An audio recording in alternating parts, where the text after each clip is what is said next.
Warahmatullahi wabarakatuh. Sahabatku, dengar baik-baik. Kamu gak tersesat. Kamu cuma lagi di jalan yang belum kamu pahami. Seperti kata bijak, jalan panjang selalu terlihat salah di awal. Hari ini kita jalan dan percaya arah. Ikuti terus perjalanan ini. Kita jalan lagi esok hari.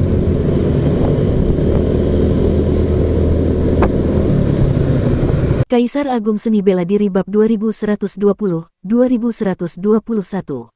Apa yang kau tunggu? Cepat serang, atau kita berdua benar-benar akan mati di sini. Huai Chuan meraung keras. Kesalahannya dalam mengukur kekuatan Luo Xiu telah menyeretnya ke dalam situasi kritis, dan kini ia benar-benar merasakan napas kematian mengintai di tengkuknya. Mendengar teriakan itu, Gong Menhai tersentak sadar dan segera menerjang masuk ke medan tempur. Saat Luo Xiu dan Huai Chuan sedang beradu jurus, ia tanpa ragu melancarkan segel tinju penghancur, kemampuan ilahi tingkat tertinggi andalannya. Meski kekuatannya tidak seberapa, Gong Menhai tetaplah kultivator yang telah menempa diri selama jutaan tahun, instingnya dalam menangkap celah serangan masih cukup tajam. Namun, semua itu sia-sia di hadapan Luo Xiu. Bahkan menghadapi serangan Gong Menhai, Luo Xiu tidak sedikit pun menghindar. Barisan rune emas muncul menyelimuti tubuhnya, membentuk tirai pelindung yang kokoh. Begitu segel tinju penghancur menghantam tirai emas tersebut, sebuah pusaran muncul dan menelan seluruh daya hancur serangan itu tanpa sisa. Teknik penelan jiwa abadi. Bagaimana mungkin? Wajah Gong Menhai memucat. Ia tak menyangka jurus terkuatnya bahkan tidak mampu menyentuh ujung pakaian lawannya. Di saat yang sama, Luo Xiu memutar tubuh dan melayangkan satu tendangan maut. Tendangan itu membawa beban yang sangat berat, seolah seorang petarung santo tingkat puncak sedang memacu pusaka santo kualitas puncak dengan kekuatan penuh. Duar, suara dentuman berat seperti tabuhan genderang raksasa bergema, disusul jeritan melengking yang memilukan.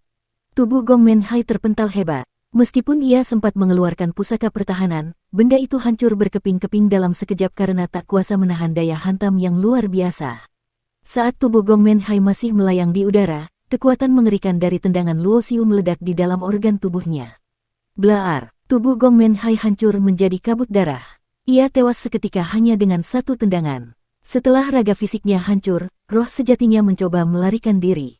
Namun, karena seluruh ruangan masih tersegel oleh formasi yang mereka pasang sendiri, ia tidak punya jalan keluar. Sreet, Luo Xiu mengibaskan tangan, melepaskan seberkas energi pedang yang langsung melenyapkan roh sejati Gong Menhai hingga menjadi abu. Gawat, hati Huai Chuan mencelos. Ia tidak menyangka si sampah Gong Menhai bahkan tidak mampu memberikan gangguan sedikit pun sebelum akhirnya dibantai. Formasi, lepas. Tanpa ragu sedikit pun, Huai Chuan merapal segel pembebas dengan kecepatan tertingginya. Seketika, formasi yang mengunci ruang di sekitar mereka lenyap. Kau cukup gesit mengambil keputusan, komentar Luo Xiu. Luo Xiu tidak sempat mencegah Huai Chuan melepaskan formasi tersebut. Begitu segel terbuka, fluktuasi energi di sana akan segera terdeteksi oleh para kultivator lain di Istana Bintang Bumi. Jika ia tetap memaksakan diri membunuh Huai Chuan sekarang, ia akan berurusan dengan hukum Istana Zhao Hua. Kau telah membunuh Gong Menhai. Kakaknya, Gong Menking, tidak akan pernah melepaskanmu. Huai Chuan melemparkan ancaman terakhir sebelum segera mengerahkan teknik gerak untuk kabur. Ia telah kehilangan seluruh kepercayaan diri untuk terus bertarung melawan Luo Xiu. Bisa dikatakan, jika ia tidak bertindak secepat itu untuk menyerah dan membongkar formasinya sendiri, maka keterlambatan 1 detik saja sudah cukup bagi Luo Xiu untuk mencabut nyawanya. Sepertinya aku masih terlalu meremehkan lawan, gumam Luo Xiu sambil menggelengkan kepala. Sebenarnya, jika ia bertarung dengan kekuatan penuh sejak awal, Huai Chuan tidak akan punya celah sedikit pun untuk melarikan diri. Namun, ia tidak terlalu ambil pusing. Meskipun Gong Menking adalah anggota inti Istana Zhao Hua, kultivasinya belum mencapai ranah tertinggi. Terlebih lagi, tanpa bukti yang kuat, aturan ketat Istana Zhao Hua akan menghalangi Gong Menking untuk membalas dendam secara sembarangan kepadanya.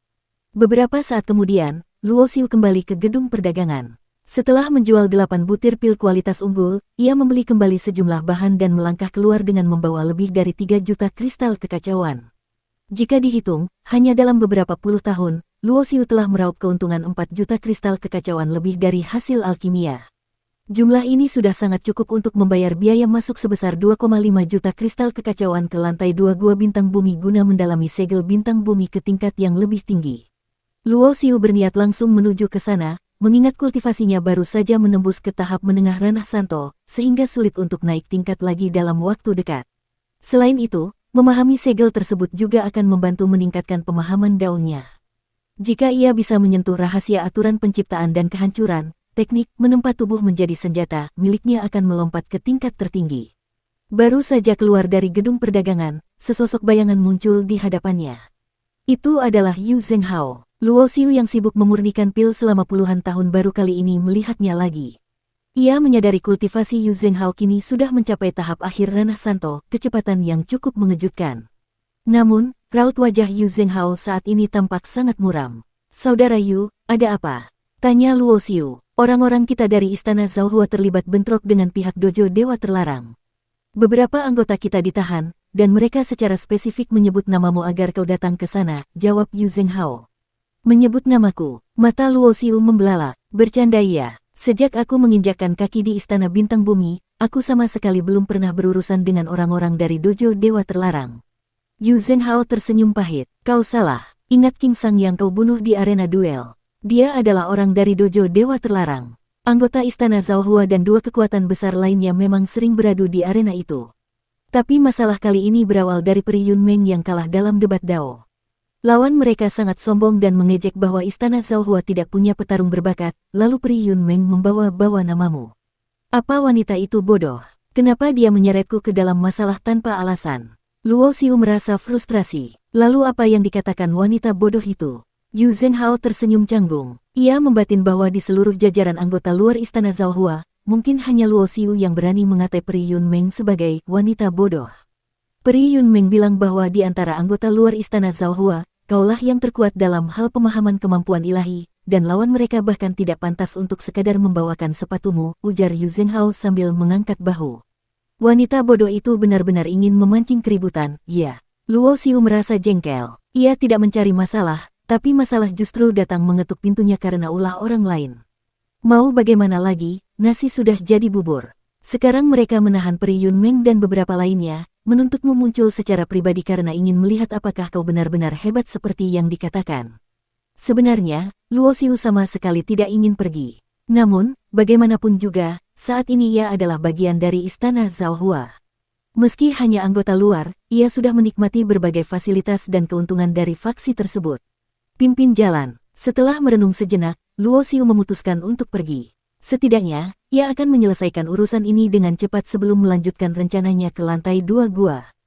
Bintang Bumi. Jarak dari gedung perdagangan menuju istana tempat panggung pertarungan tidaklah jauh bagi Luo Xiu dan Yu Zhenghao. Begitu melangkah masuk, Luo Xiu langsung melihat kerumunan yang berkumpul di sekitar area duel, di mana Pri Yunmeng tampak dikelilingi oleh sekelompok kultivator. Meskipun ada beberapa anggota Istana Zhaohua di sisi Pri Yunmeng, jumlah mereka kalah jauh dibandingkan dengan faksi dojo Dewa Terlarang yang tampak lebih mendominasi dan merasa berada di pihak yang benar. Bagaimanapun, dalam debat Dao sebelumnya, Pri Yunmeng kalah, namun ia justru memicu kemarahan dengan mengklaim ada anggota luar Istana Zhaohua yang jauh lebih kuat hingga pihak lawan tidak pantas membawakan sepatunya. "Pri Yunmeng, jika bukan karena memandangmu sebagai seorang wanita, kata-katamu tadi sudah cukup bagiku untuk membunuhmu tanpa ada yang berani protes," suara dingin seorang pria bergema di aula. "Sungguh lelucon besar. Katanya kau adalah jenius berbakat di Istana Zhaohua yang bahkan sering dimintai petunjuk oleh para ahli ranah tertinggi, tapi kau malah bilang seorang bocah di tahap awal ranah santo bisa melindas kami semua dari dojo Dewa Terlarang." "Benar, dia sendiri sudah cukup untuk melindas kalian semua," sahut Pri Yunmeng dengan wajah tenang tak bergeming. Aku ingin lihat sendiri apakah orang yang kau maksud itu punya 3 kepala dan 6 lengan. Aku hanya akan menunggu selama 2 jam. Jika dia tidak muncul, jangan salahkan aku jika bertindak kejam," ancam pria bersuara dingin itu. "Hehe, mungkin orang itu sedang meditasi dan baru keluar puluhan ribu tahun lagi," timpal seseorang dengan nada mengejek. "Kubilang 2 jam, maka hanya 2 jam. Jika waktunya tiba dan dia tidak datang, kau tidak perlu pergi, Pri Yunmeng. Kurasa banyak saudara di dojo Dewa Terlarang yang akan sangat tertarik padamu," lanjut pria itu dengan senyum mesum yang licik. "Kau benar sekali, wanita bodoh yang suka memancing masalah ini, kalau kalian tertarik, bawa saja pergi." Tepat saat itu, Luo Xiu melangkah maju.